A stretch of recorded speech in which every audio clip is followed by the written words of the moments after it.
नमस्कार दोस्तों, फिर से स्वागत है आपका आपके ही चैनल, आपके ही यूट्यूब परिवार में। सबसे पहले तो दीपावली की हार्दिक शुभकामनाएं आपको।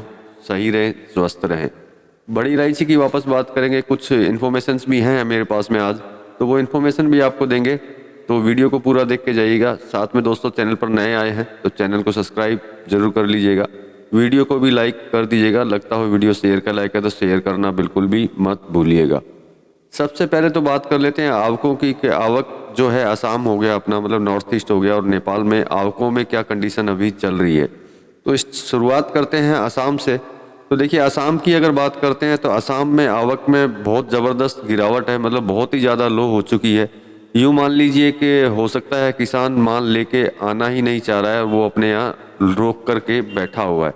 ये कल की इन्फॉर्मेशन है। किसी तरह का कोई भी माल बाजार के अंदर किसानों की तरफ से बिल्कुल भी नहीं आ रहा है। जो आ रहा है उसको आना नहीं बोलेंगे, क्योंकि बहुत ही लो क्वांटिटी के अंदर माल आ रहा है। यूँ मान लीजिए कि जितना उनको थोड़े बहुत पैसों की ज़रूरत है उतना ही माल वो अपना बेच रहे हैं और बाज़ारों में लेकर के आ रहे हैं।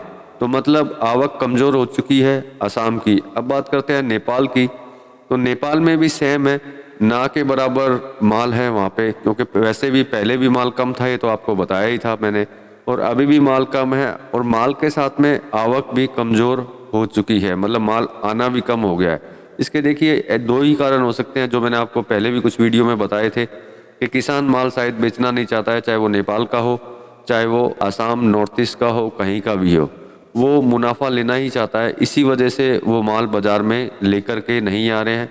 माल की तुड़ाई है, माल तो नेचुरल पहले से ही कम था, अब किसान के नहीं लाने की वजह से और ज़्यादा कम होना चालू हो गया है। क्योंकि पहले ये था, शुरुआती जब सीज़न चालू हुआ था तब किसान कंटिन्यू माल लेकर के आ रहा था, जो मैं आपको रिपोर्ट देता ही था कि इतना माल आया या उतना माल आया, जो भी था।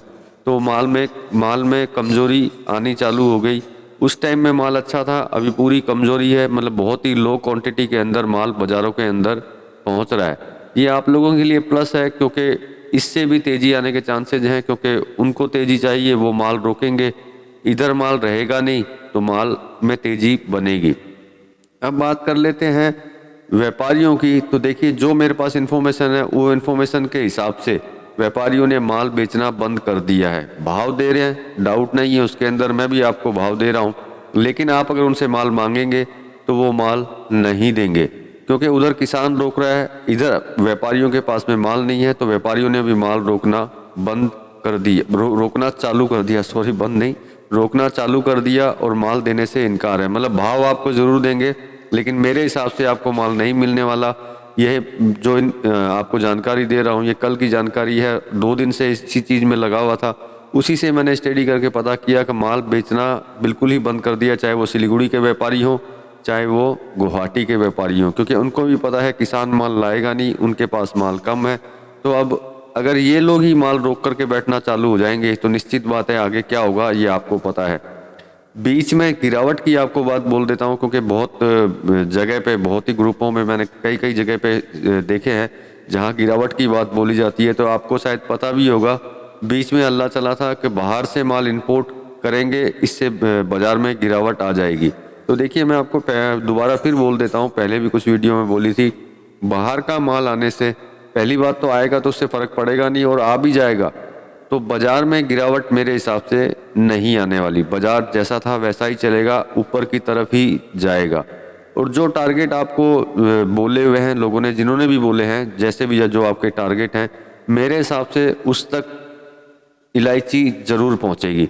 देखिए, मैंने बोला था धैर्य, धैर्य रखना होगा। ऐसा नहीं है कि नहीं अभी के अभी पहुंचेगी या 2 दिन में पहुंच जाएगी, वैसा तो मुझे लगता नहीं है, लेकिन उस टारगेट तक इलायची ना पहुंचे ऐसा हो नहीं सकता है, क्योंकि जितनी इन्फॉर्मेशन, जितनी जानकारी मेरे पास में है, उस जानकारी के ज़रिए से यही पता चलता है।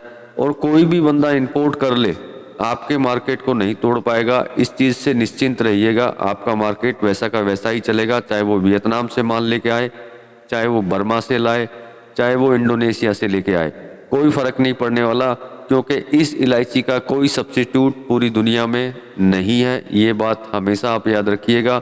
जो इस इलायची को यूज़ करता है वो इसी को ही यूज़ करेगा, और बाहर से आई हुई इलायची से मार्केट नहीं टूटेगा, क्योंकि हमें उसके प्राइस भी पता है। क्योंकि हम जानते हैं, हमें पता है इंपोर्ट कैसे होता है और इंपोर्ट के प्राइस क्या होते हैं। तो जिस भाव के अंदर वो इंपोर्ट की जा रही है, वो इंपोर्ट करके भी मार्केट को तोड़ नहीं सकते, क्योंकि अगर वो तोड़ेंगे तो इंपोर्ट करने वाला खुद टूट जाएगा। तो आप सोच सकते हैं कि इंपोर्ट किए हुए माल से भी आपके मार्केट पे किसी तरह का बड़ी इलायची का लो में जाने का, मतलब गिरावट आने का किसी तरह का कोई चांस नहीं बनता है। इसलिए निश्चिंत रहिए। और एक बात उन लोगों को ज़रूर बोल देता हूँ जिन्होंने बहुत ही अच्छी रेट के अंदर, मतलब ज़्यादा रेट में, हाई रेंज के अंदर जिन्होंने माल खरीदा हुआ है, तो उनको देखिए इंतज़ार करना होगा। जहाँ तक मुझे लगता है अगले महीने या अगले महीने जो सोच है आपकी, उस सोच से भी ऊपर इलायची जा सकती है। हो सकता है आपके टारगेट से भी ऊपर चली जाए, लेकिन धैर्य रखना होगा, बिना धैर्य के नहीं होगा। अगर आप चाहें कि बहुत इंस्टेंट तरीके से ये कंटिन्यू आगे बढ़ती जाए तो नहीं बढ़ेगी। प्रेजेंट टाइम की बात अगर करते हैं तो मुनाफा आप ले सकते हैं, क्योंकि प्रेजेंट टाइम में जो भाव है उस भाव के हिसाब से आपको मुनाफा इसका बनता है, और मुनाफा आप ले सकते हैं। और रुकना चाहें, जिनके पास फिजिकल है वो रुकना चाहें, तो आगे के भाव के लिए आपको सोचने की ज़रूरत नहीं है कि आगे क्या भाव होने वाला है। आपने किसी भी भाव में खरीदी होगी, ये आपको मुनाफा दे के ही जाएगी। इस चीज़ के लिए आप बिल्कुल ही निश्चिंत रहिए, बिल्कुल ही टेंशन फ्री रहिए। किसी तरह की कोई टेंशन नहीं है इसके अंदर। जिन्होंने फिजिकल रखा हुआ है, हो सकता है उनकी रेट भी ज़्यादा हो, आने वाले समय में उनको कुछ न कुछ मिलना ही है। और आज की डेट में मैंने आपको बोल ही दिया, अगर आपके पास माल है, आपको लगता हो आपको 2 पैसा मिल रहा है, तो आप अपना मुनाफा ले लीजिए। अब बात कर लेते हैं भाव की, कि भाव क्या चला है। तो भाव नेपाल टॉप जेजे की बात करें तो 1100 रुपये, एक्स्ट्रा बोल्ट की बात करें तो 1140, और दाने की बात करते हैं तो 1400 रुपये। अब गुवाहाटी की बात करते हैं कि गुवाहाटी में क्या भाव है जेजे की। तो जेजे 1050 रुपये, एक्स्ट्रा बोल्ट की बात करते हैं तो 1125 रुपये, दाने की बात करते हैं तो 1350 रुपये। मतलब किसी तरह का कोई चेंज इसमें अभी तक नहीं दिखाई दे रहा। जो कल भाव थे वही आज भाव है। तो मतलब तेजी के अंदर तो है ही, लेकिन भावों में चेंजिंग नहीं हुई है। हमें ये आशा थी शायद आज बढ़ कर के आए, लेकिन बढ़ कर के नहीं आए। अब भाव सेम ही है, और मेरे हिसाब से आगे बढ़ के आने की आशा करते हैं कि आगे बढ़ कर के आएँ। और बाकी इन्फॉर्मेशन जो थी मेरे पास, जानकारी जो थी मैंने आपको दे दी। तो मेरे हिसाब से इसमें घबराने वाली कोई बात है नहीं। आप निश्चिंत रहिए, आपको कुछ न कुछ बड़ी इलायची दे कर के ही जाएगी। तो दोस्तों इस वीडियो में तो इतना ही। साथ में हैप्पी दीपावली दोबारा। सही रहिए, स्वस्थ रहिए। मिलते हैं अगले वीडियो में अगली कोई इन्फॉर्मेशन और भाव के साथ। तब तक के लिए धन्यवाद।